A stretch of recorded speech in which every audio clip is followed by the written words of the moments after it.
January 31st, 2025, final reading of Job, chapter 40, 41, and 42. This is my review. This is the second time we see this, but the Lord answered Job from a whirlwind. That's kind of interesting. That sticks out to me just a little bit. Just from the whirlwind, I believe it even says, not just a whirlwind, but the whirlwind. And where was the whirlwind? Yep, from the whirlwind. What whirlwind? There was no talk of any whirlwind. There's just, now all of a sudden there's a whirlwind. And he brace yourself like a man. And he accuses Job of trying to, can't remember that. Anyway, to accuse him trying to go against God, discredit his justice.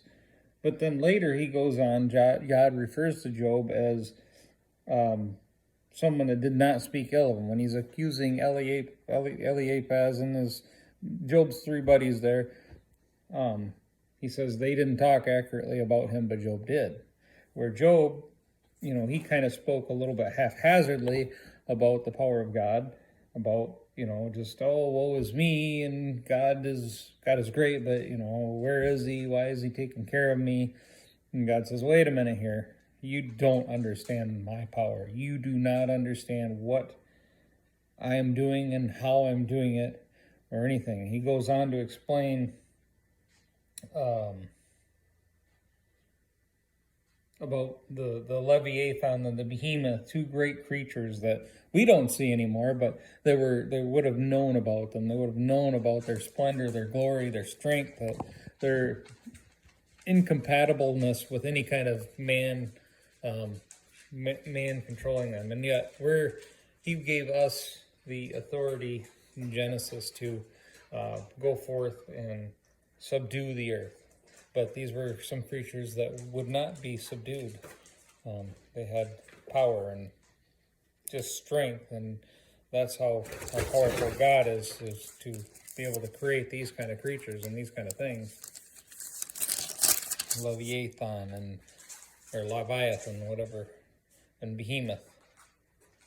We can't do anything against them. Just massive creatures. It's interesting that God only addresses Eliphaz, and then he references Bildad and Zophar, but he does not. We do not see anything of Elihu here. Elihu is just out of the picture at this point in the last bit. What happened to Elihu? Was he that bad that God wouldn't even address him? It wasn't even spoken of. He wasn't spoken of before. He just is there all of a sudden. And now he's gone, and we know that he's a younger, so is he that much younger that he is not considered equal to be addressed? Has he that much youth? But yet he speaks as one with some sort of authority, and they let him speak. That's kind of interesting to me, and I think deserves a little bit of thinking on and considering, maybe reading up on, but not in this context here anyway. I haven't done that. But what's neat, another thing and this has been pointed out to me in the past, that God doubles Job's wealth, but only gives him 7 more sons and 3 more daughters, and that's what he started with 7 sons, 3 daughters, and they died. And then when God doubled Job's wealth, he gave him, instead of, he had, he had 7,000 sheep, and he had 14,000 sheep, and 6,000 camels, and he had 3,000, and 1,000 teams of oxen and female donkeys, and he had 500 before. But he started with 7 sons and 3 daughters, and here he has 7 sons and 3 daughters again. That wasn't doubled, but the way that shows, when there's somebody showed that that's because the 7 sons and 3 daughters that died are still accredited and accounted to Job. He just lost them to death. They're still his. That's a neat way to look at that. And that's very reassuring when we think about the loss of a child early on, and a loss of especially a stillborn or something like that, that child is still ours. And it's credited to us, and we will see that child again if we accept Christ. When we are saved, we still have that. So that's very hopeful from that thought point. And then we see that Job lived to see 4 generations of his children and grandchildren, very blessed. Again, God had said that even with him kind of attacking Job and accusing Job of trying to discredit God, and kind of, I guess looking back and thinking of how Job had addressed God and talked about God, he's kind of a little bit loose with that. He was still giving all praise and glory and honor. He was still humbling himself, but then he was also just a little bit flippant with God. And I think that's very important to recognize, that we cannot be flippant with the creator of everything, because I think that's where where God comes back against Job and says, don't be flippant with me.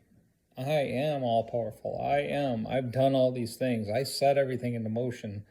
This thing that you have absolutely no ability to control, I made it. I put it there. So just be careful with how you think you are.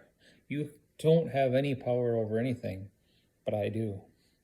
So that's where that's at. And he even says, after the Lord had finished speaking to Job, he said to Eliphaz the Temanite, I am angry with you and your 2 friends, for you have not spoken accurately about me as my servant Job has.